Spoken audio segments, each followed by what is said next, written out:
Welcome everyone to I Was a Teenage Fundamentalist, and today we are super excited and still riding the high, I think, a bit from Frank Schaefer last week, Troy, but wasn't that amazing? Yeah, that was really, really good. I want to stress that I'm not super excited. I'm moderately excited. Oh, I don't seriously. want to oversell the episode. Do you know what I mean? Like it's going to be good. Don't get me wrong, but I'm just moderately excited about this one. Well, I don't think that's very Pentecostal of you, because you have to be super excited Yeah, that's because true. that's how God blesses you. Yeah, praise the Lord. You're right. You're right. I need to check my commitment.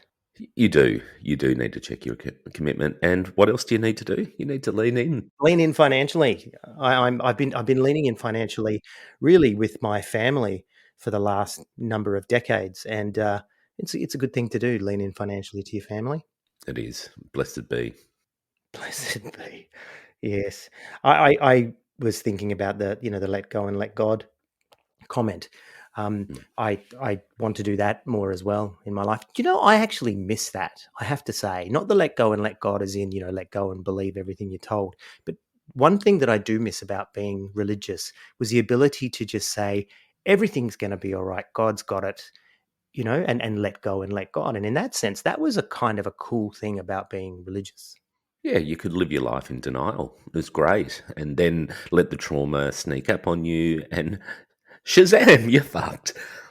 Okay, so what are we just going to swap positions this season, are we? I'm going to draw the good, and you're going to be the cynical, depressed ass. I'm not depressed. I'm just a little bit sad. I came in super excited and now look where you've taken me. And I ruined it. I made it moderate. Hey, so today's episode is going to be what we're calling our stories, right? So we did a lot of these in the last season about, well, really, I did a lot of these in last season about my story and talking about my experience, and we'll continue to do that. But we thought that what we'd do this season is every 3 or so episodes will be an Our Story episode where we will tell our stories. We will. We will tell our stories.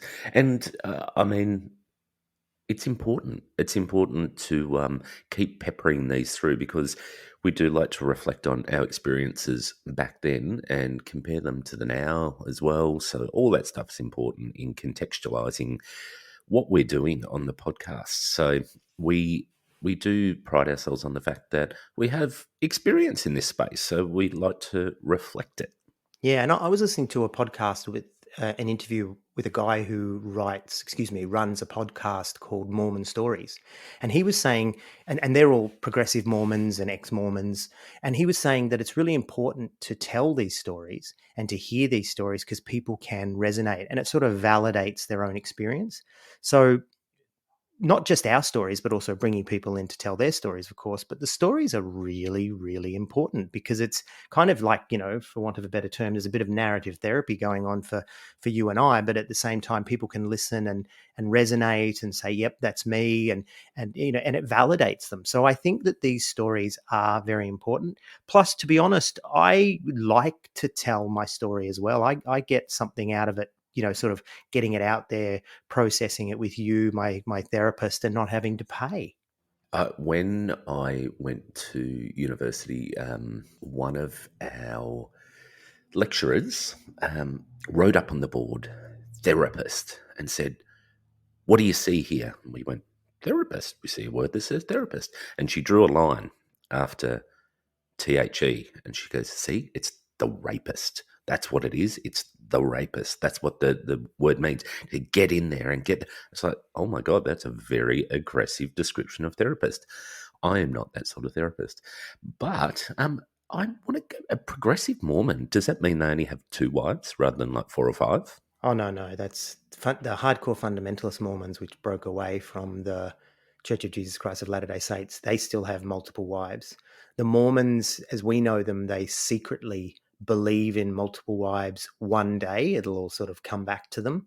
But no, progressive Mormons are very much like progressive Christians in that they don't believe all the doctrines anymore. They're aware of their history and of the flaws in their religion, and they're trying to bring about change. But a lot of progressive Mormons end up ex-Mormons because once they start to speak out, they get shunned and officially excommunicated, etc. But it was a really good interesting podcast, and the interview with the guy was really interesting. And it was the thing that I resonated with is how similar it is to what we're doing. Sort of fundamentalist Pentecostalism or fundamentalist megachurch. His journey is the same, and as you know, when we get to this part in my story, Mormonism and studying Mormonism really led me away from Christianity ultimately as well. Yes, that's what happens when you start exploring things, isn't it? Yeah, that's right. You start to break things down yourself, and deconstruct, I think, is the word that all the cool kids are using. And we're pretty cool, so we use it, deconstruct.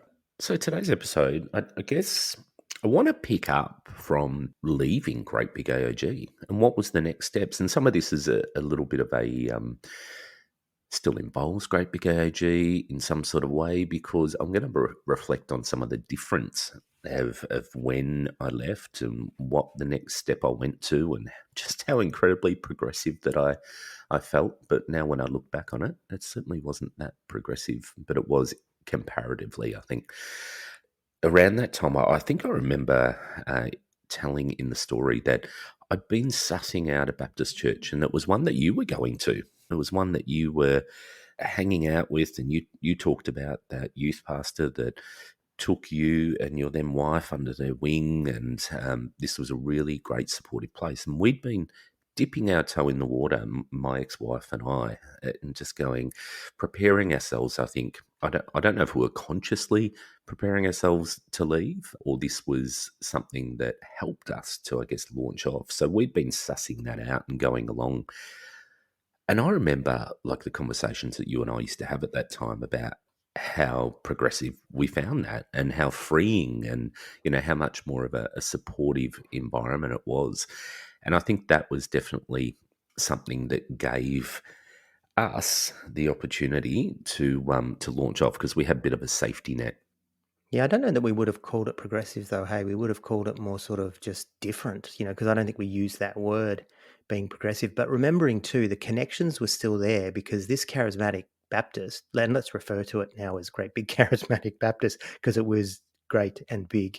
That charismatic Baptist was still connected to Great Big AOG in a sense because their youth pastor used to come and speak at our services, and our youth pastor used to go and speak at theirs. So it wasn't much of a jump. I mean, there was a lot of fundamental differences, but it wasn't a huge step. It wasn't completely radically different. It certainly wasn't a progressive church. They weren't challenging all those doctrines, were they? It was still very much an evangelical, Bapticostal kind of scene.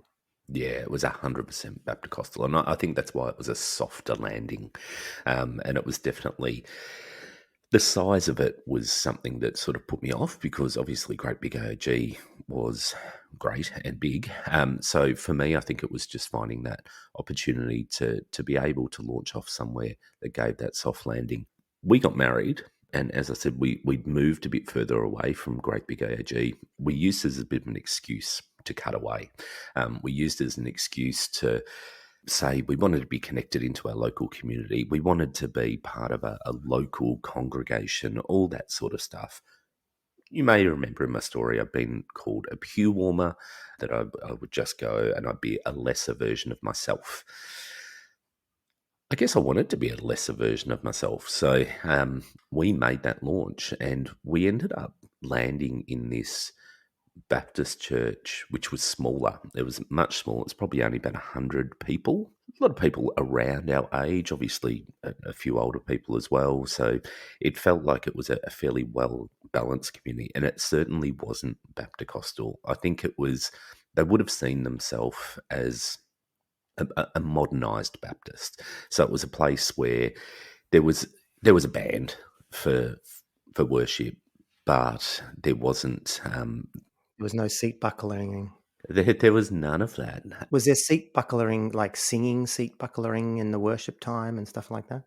No, there wasn't. There was absolutely none of that, and it was very different. But that transitional period, I mean, I would find myself, when the worship music would come in, and things would be slow, and there'd be a bit of silent time. That I would revert back to you had to speak in tongues, but it was done very quietly and under my breath, so you could do it in a covert way. But it wasn't something that I guess was seen as needed.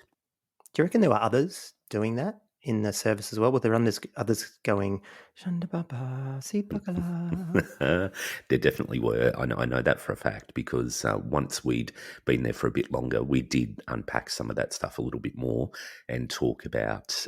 But it was done. It was done more in a home group setting. So rather than in the service, but definitely people would have been doing that because there were tongue speaking people in that congregation, but it wasn't loud and crazy.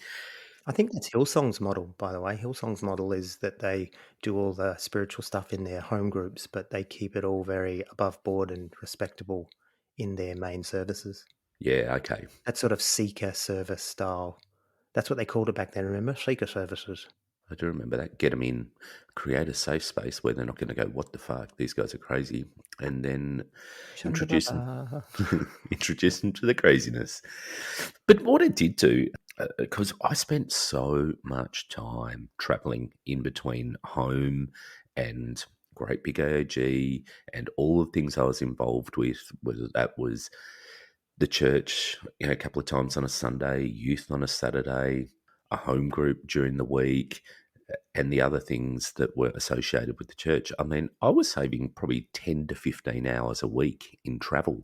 So I had all this time freed up as well. So not just travel though, but also the actual time that you would spend at those events and those meetings. Yeah, 100%. And when we went to this Baptist church, there wasn't that. Actually, it didn't have two services on a Sunday. It had the morning. Spiritual onces. Spiritual onces. That's why they're all burning in hell. But it, Jesus Christ, spiritual onces.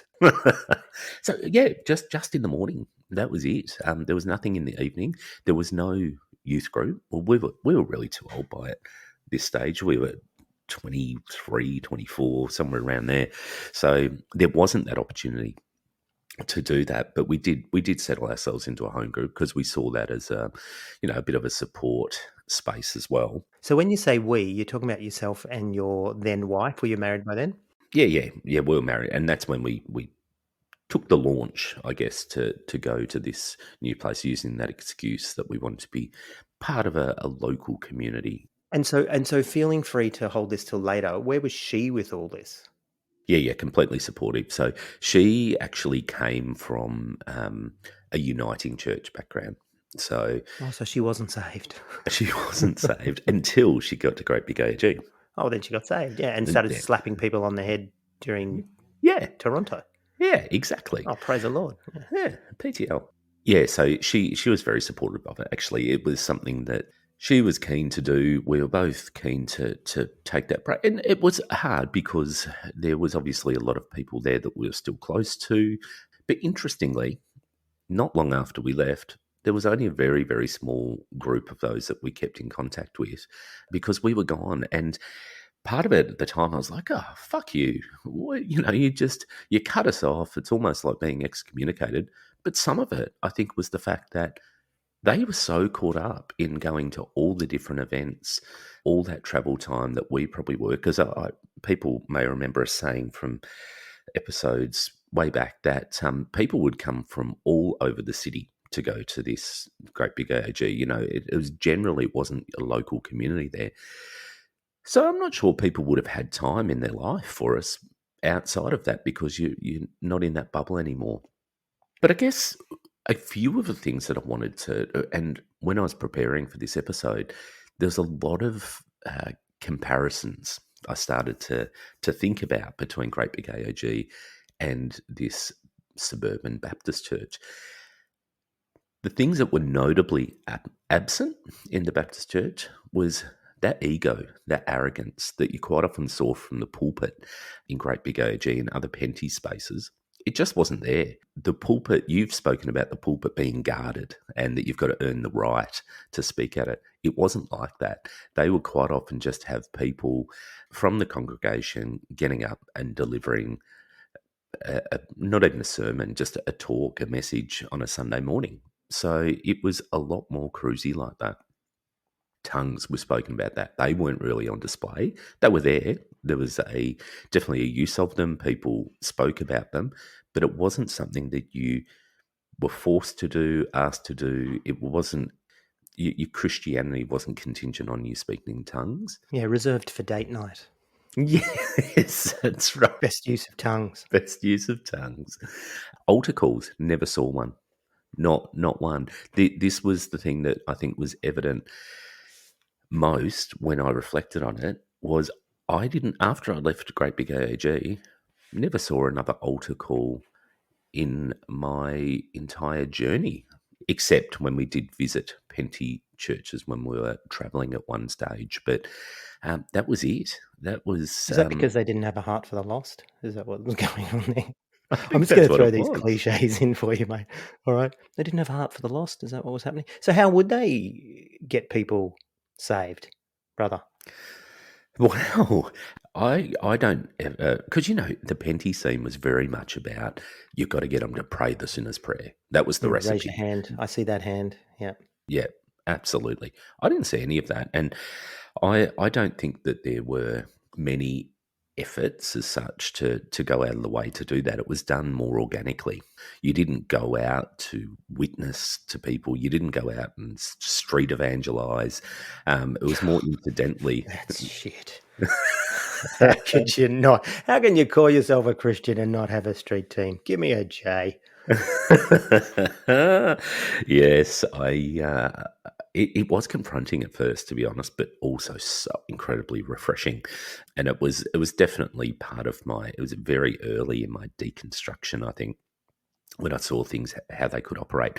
There was one event that they did try and put on semi regularly, like bi-monthly, and it was sort of a little bit like a big youth service on steroids where you would have loud bands, you'd have contemporary music being played with the odd Christian song thrown in, but it was mainly contemporary music and popular music. As in not Christian. Not Christian at all, no. Wow. So Yeah. See again, burning in hell. The other thing you said that the event was bi-monthly. I thought that might have been an LGBT affirming event of some sort, but no.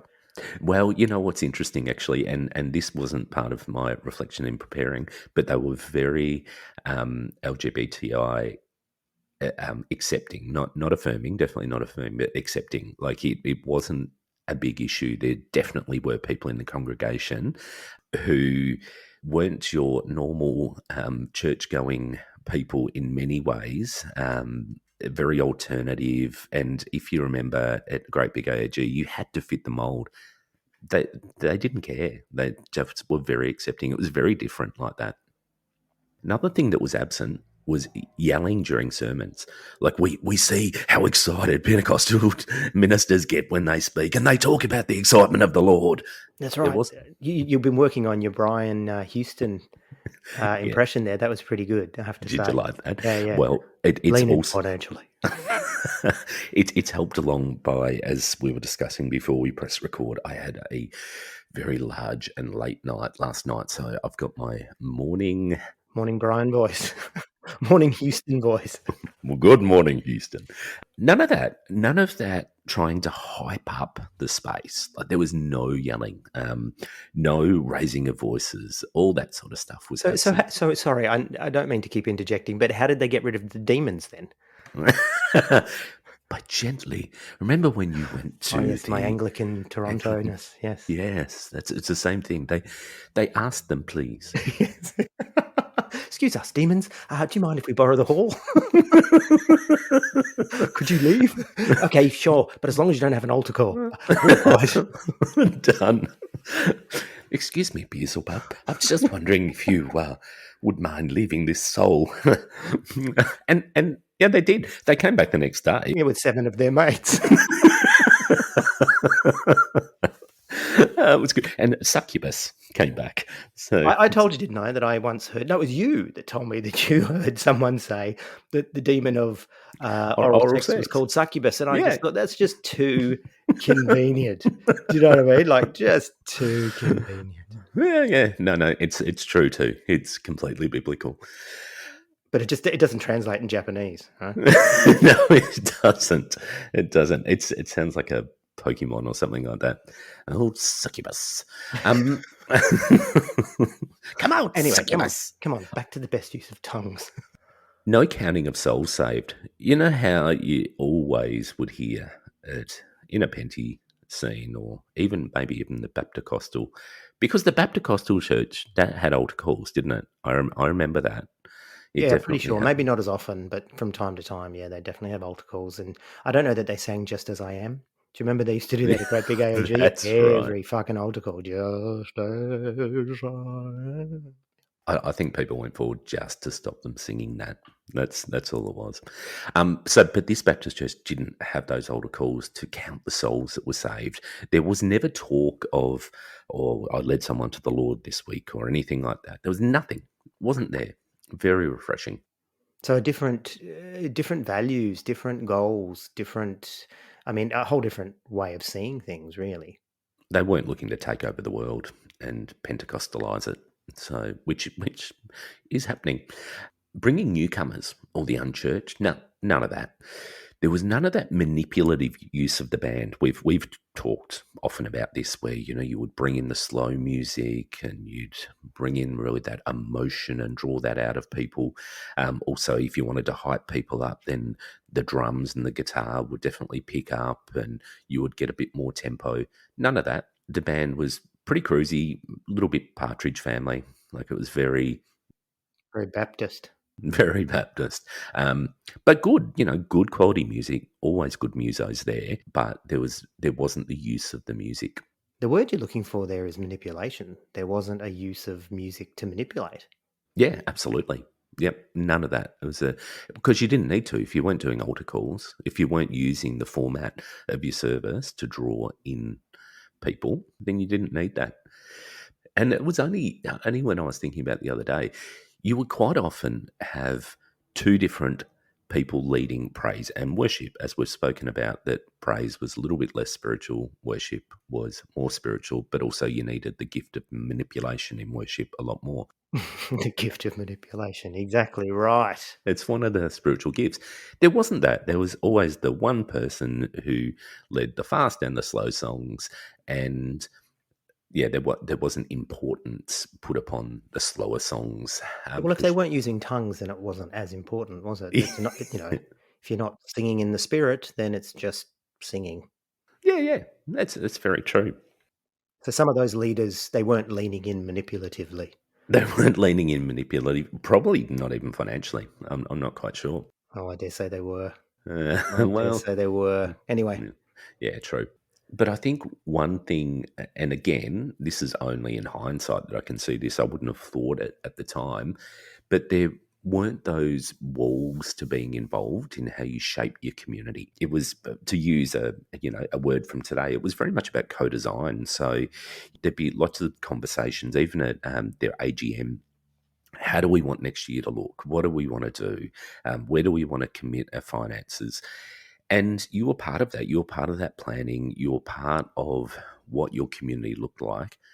Great big AOG, that just wasn't even part of it. Like, you were told what you had to do, when you had to do it. Here was the recipe. Stick to it. Never stray from it. I went to an AGM at Great Big AOG once, resonating with what you're saying here. And I remember someone from the congregation put their hand up to ask a question at the AGM, which we were asked to attend because they need a certain amount of people to make it legitimate.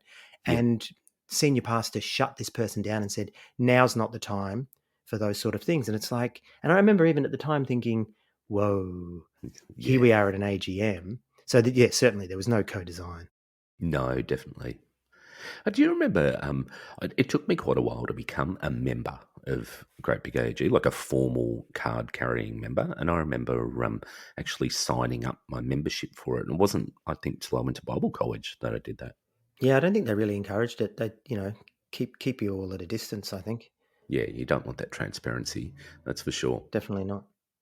I remember not long after we got there, actually, and I know this is to do with numbers, like it was a smaller congregation, but we got a phone call from the senior minister, probably been there 2 weeks at this Baptist church.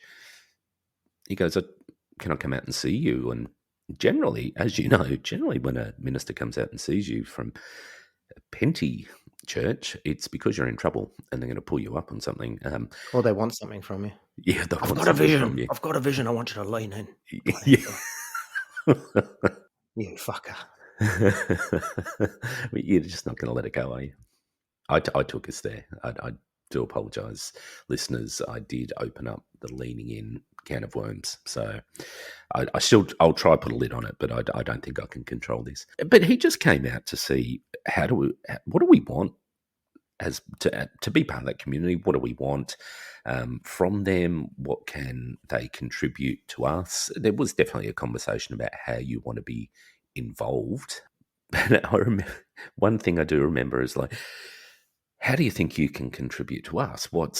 How do you want to be involved? And I was so Pentecostal still because I said, oh, I preach. That's what I do. I'm a preacher. I was training to be a pastor, and I was trying to really talk myself up. When I'd been on a mission trip, I'd preached overseas. I'd preached in prisons, all that sort of stuff, and I was telling him that. And I said, at youth group, I've been to Bible college.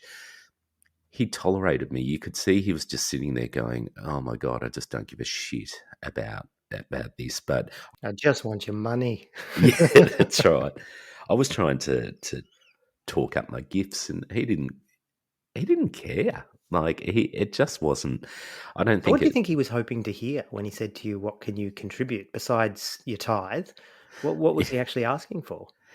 I think it was how we wanted to be involved there. Really, like, did we want to be part of they called them cell groups in the Baptists, not home groups. So be part of a cell group. I think it was that sort of thing. As I said though, the pulpit wasn't guarded because I remember him saying to me, "Oh, we'll have to get you to speak one Sunday," and it would have been really silly of them to let me speak because I probably would have been still very Pentecostal and very judgmental, and it's not something that they really encouraged. Did you, on some level, still were you still thinking, "Oh, I could be the assistant pastor here one day"? Was that still going on a little bit?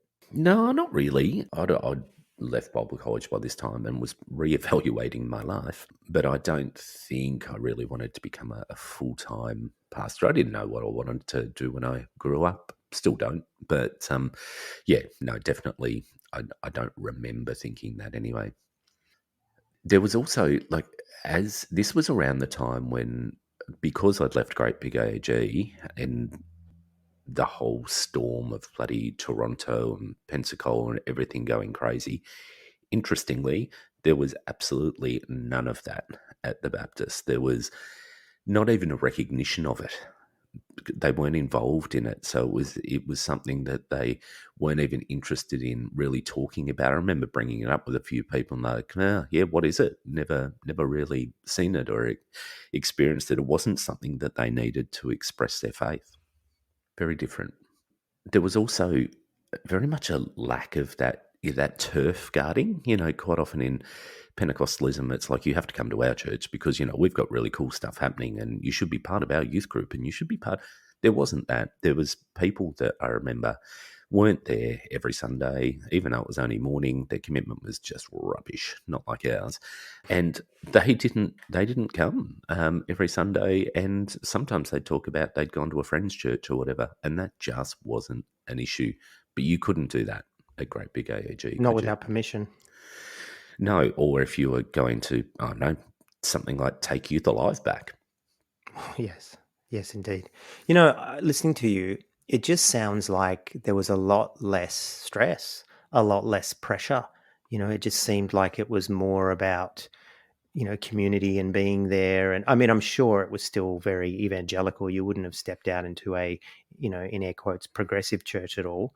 But it certainly No, wasn't about the performance. It wasn't about be all you can be for Jesus. And no, it definitely wasn't. That was just not, it just wasn't part of the mix. And it was very refreshing. It was very refreshing to not have to put in all that effort to, sometimes you had to fake it till you made it in the Penty scene.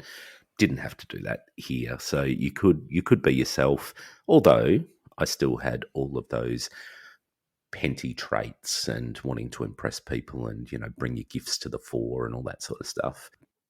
I think it was around this time that I got introduced to Philip Yancey. So it was a little bit more gentler, even in the authors that they would be talking about and recommending, and disappointment with God. It had come out in the 80s, and this was around the mid 90s. So it So was you a were book late that, to the party, but at least you got there. yeah, I did get there. But you would never be encouraged to read something like Disappointment with God at that time. The what victorious believing voice of victory or something is what we would be reading. Yeah, that's right. And all about that denial. So I remember reading Disappointment with God. And I remember thinking it was brutally honest and raw, and in comparison to what I'd read, but also those what's so amazing about grace, and so it was all part of that deconstructing, part of that healing that I didn't even know that I was doing at the time, but it gave me the space to be able to do that. Yeah, the language of deconstruction certainly wasn't there. But I reflect, Brian, on my journey, even within Great Big AOG, and I was certainly deconstructing it. I would have called it learning or finding out, or digging Yeah, deeper into the word or whatever you would. But really, it was a deconstruction, because it was sort of going, hold on, what's this? What do we believe about this? Why do we believe that? yeah. So I can hear you. So this was more a safer space to be able to do that, at least for the things that you needed and wanted to do at that stage. Yeah, definitely. And I think definitely through today's lens, it was all part of the leaving Christianity as a whole. And it was the first step into that because I was questioning what I believed anyway. And I kept finding myself trying to reinforce my own beliefs by trying to get excited myself around what I believed, and hyping up internally around what I believed, because that was the Penty way that you did things. And I guess a pressure to be a successful Christian in Pentecostalism. That definitely wasn't the push there. You didn't have to be a successful Christian. You could just be you. That elitism wasn't there. That hard exterior that had built up over time as a fundy was still there, and it was still difficult to let that stuff penetrate your life. I guess that you could be just you, and you didn't have to be a career Christian, a successful career Christian. So all that was really difficult to soak in at the time. Yeah, I was just thinking, the old saying, you can take the boy out of Pentecostalism, but you can't necessarily take Pentecostalism out of the boy. So whilst it was a safe place, a safe container, as they Mm. say, there wasn't, though, the freedom in you to actually take full advantage. At least not yet. No, definitely not. That didn't come till later. We moved interstate after a couple of years at this Baptist church, and I remember from there, any church that we tried out, because we tried out maybe three or four before we landed in one. I would always ask for their doctrinal statement. I would want to find out what they believed, and it was interesting though. Like there was, as I said, there was those walls. Like you still didn't feel in that time of you had free worship, and it was pretty. It could be a pretty wild time at Great Big AOG when free worship came in, where the songs started to fade and tongues started to come. Someone would deliver a word. There wasn't that, and I remember struggling at the time and going, is God pleased with the way that I'm worshiping and singing and all that? Because I thought surely, because until this point, I had only been involved in Pentecostal churches. I'd become a Christian in a Pentecostal church, so this was still very, very foreign. For me, when I moved across, I was allergic to Pentecostalism. So I didn't want any of that. I didn't want a bar of it. I wanted just to sing some songs, maybe close your eyes, but I certainly didn't even want to raise my hands. I just was like, nah, don't want to know about it. Yeah, see, I think I wanted the old Pentecostalism back because it had been hijacked by the Toronto blessing and Pensacola and all that happening at the time in the Pentecostal scene. That had just become a lot more wild and crazy and unpredictable. And I just wanted that predictability back, I think. I didn't get that predictability. Well, I did, but it was a ramped down version of that. And I wasn't quite sure that I was hitting the mark. So you wanted four fast songs, three slow songs, and the third one has to be nice and slow because that's the one that you jump into tongues with and all that. Yeah, I wanted that recipe back. Yeah.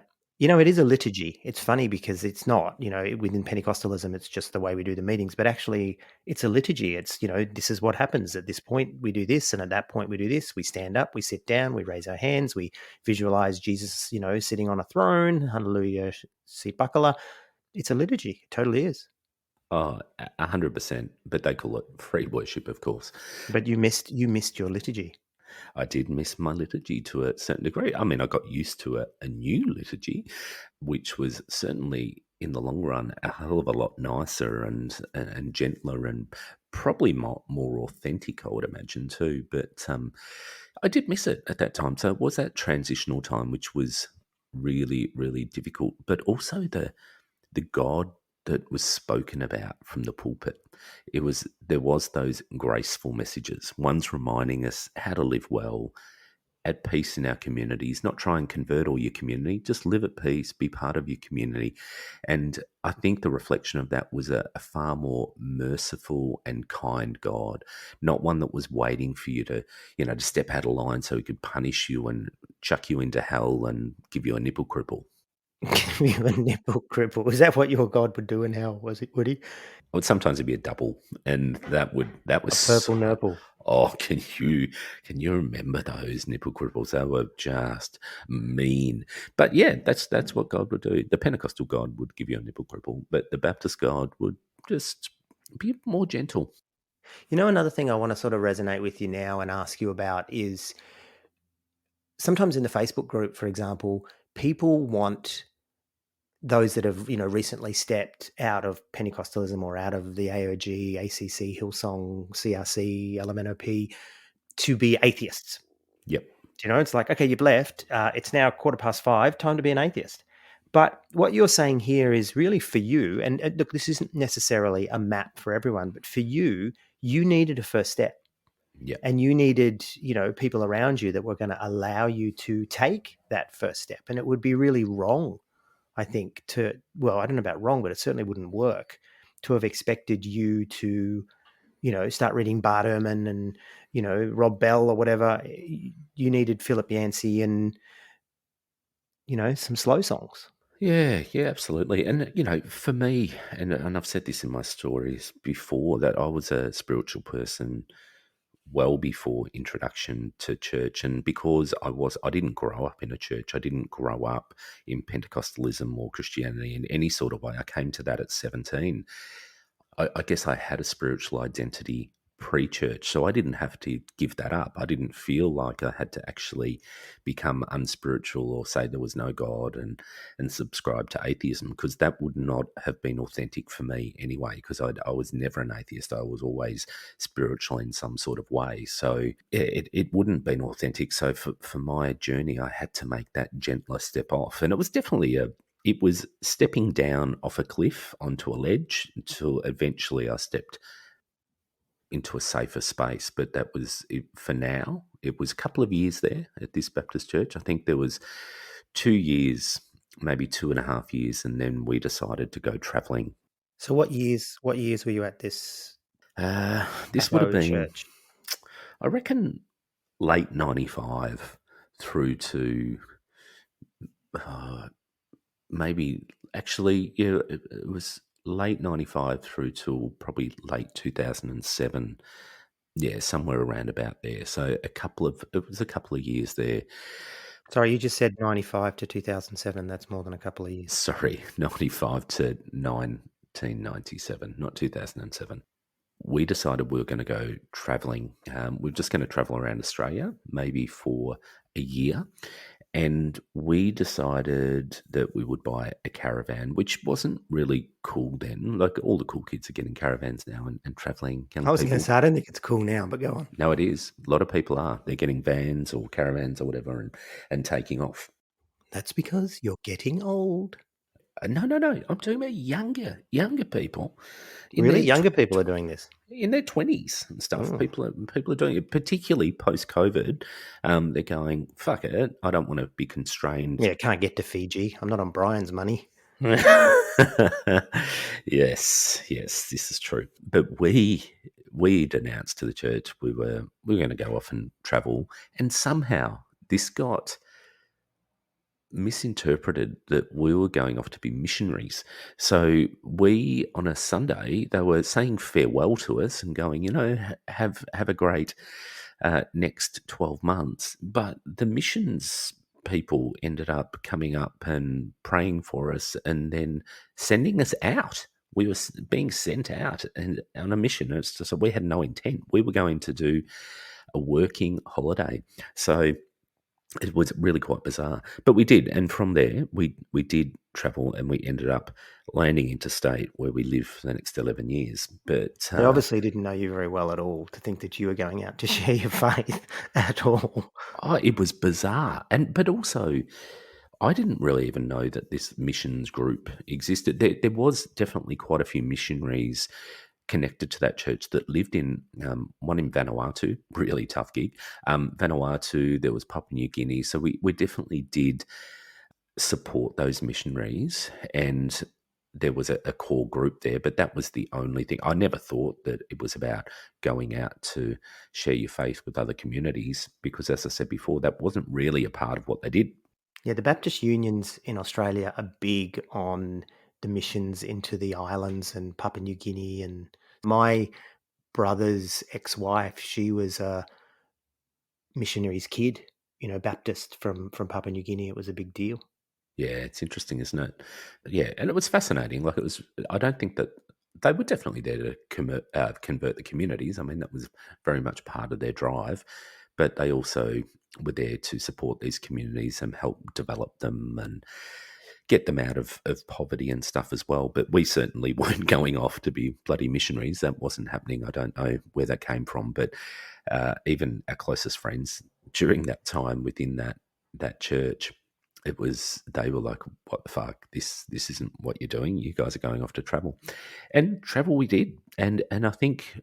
I won't go into it, but we spent 6 months on the road doing a bit of a working holiday, definitely more holiday than work. And we really interestingly, every time we'd stop places for a couple of weeks, quite often we go to a church on a Sunday because it was a easy one stop shop. You could go in and you catch up with people, feel at home straight away. But we'd always go to a Pentecostal church. Like we'd seek out Christian city churches, AOG churches, and we go along to them for a Sunday, particularly if we're in a community for a couple of weeks and we wanted to, I guess, to fit into a community really quickly. So And why were you and doing that then? I mean, you'd I don't had the know. shits with them and you'd walked away. You were going to a Baptist church. Yet as soon as you went traveling, was this is the 4-song, 3-song Steve Buckler desire?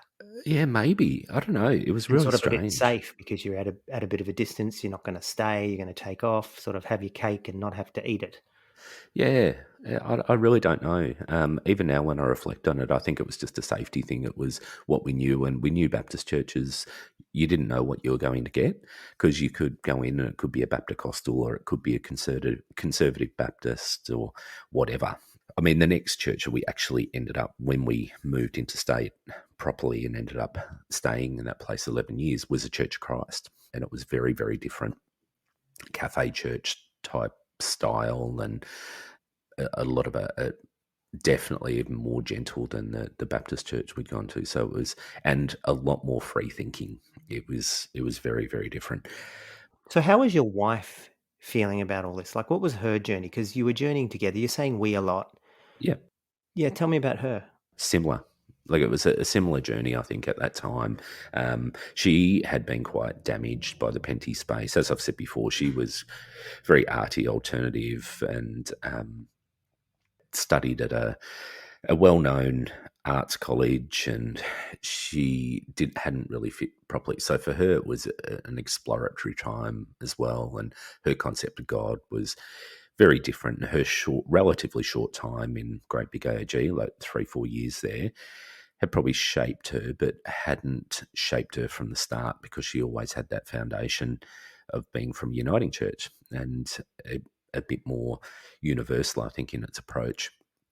But definitely the same. Like, I think we're just trying to find where we fit. We just had no idea where we fit, which is evident by going to a Baptist church and then visiting AOG and CCC churches as we were travelling. Which, the people were always lovely and inviting, and that's why I think we gravitated to it, because it was easy. We knew that system, and we knew how to use the system for our advantage in some sort of way to get that, I guess, that community feeling when you need it. When you're traveling, you're meeting a hell of a lot of people, but it's transient. Like, It's very surface, very shallow. it is, yeah. And I think you could get a little bit deeper with people within a faith community if you spoke that lingo, you knew the system. So you would go back. It was a bit like a drug. Like, we would go back for it and we'd get a hit. We did when we landed in this where we lived.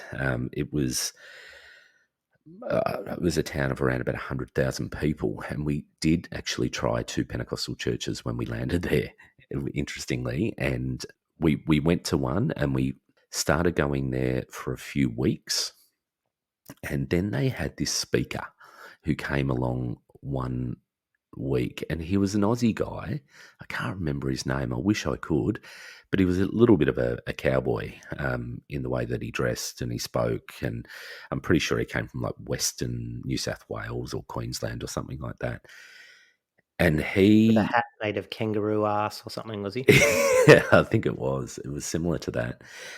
But he, Wasn't Mad Dog Mudford, was it? no, it Was was this was an old this guy. bikie. Yeah, no, I remember Kevin Mumford carried his cross up the highway. I think he walked like 1,000 k's, pulling a cross on wheels or something. Mad dog. Yeah, as you do, as you do. As a matter of fact, that's what I got planned for the afternoon. That's how I'm going to get my cardio up. Except I I'm going like to that. carry it upside down. It's the new version of CrossFit. Oh, good one. Yeah, Yes, good one, dad joke. you like Whoa. Yeah, that? no, I didn't. But keep going.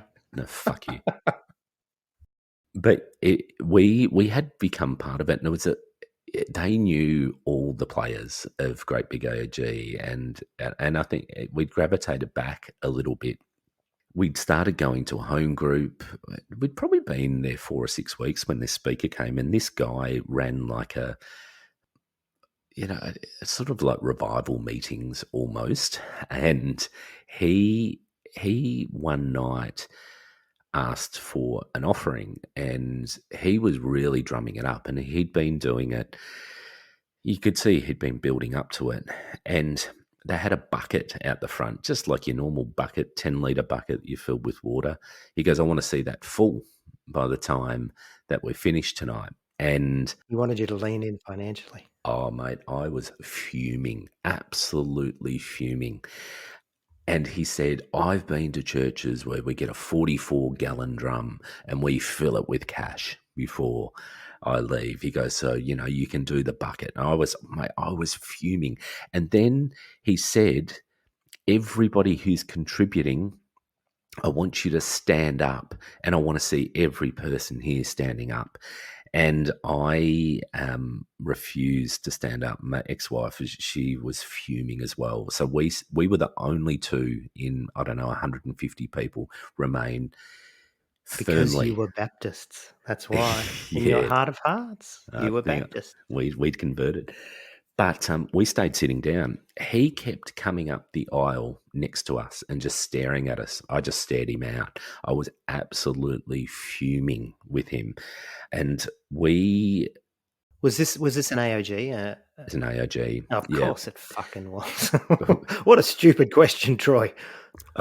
we never went back, and we had the home group leader and the pastor ringing us, and I was brutally honest with them and about my thoughts on that. And the pastor was like, "Oh, it's not usually like this, and we don't like this sort of thing." And I said, "You should have fucking ripped him off the pulpit at that time." I said that was an absolute disgrace.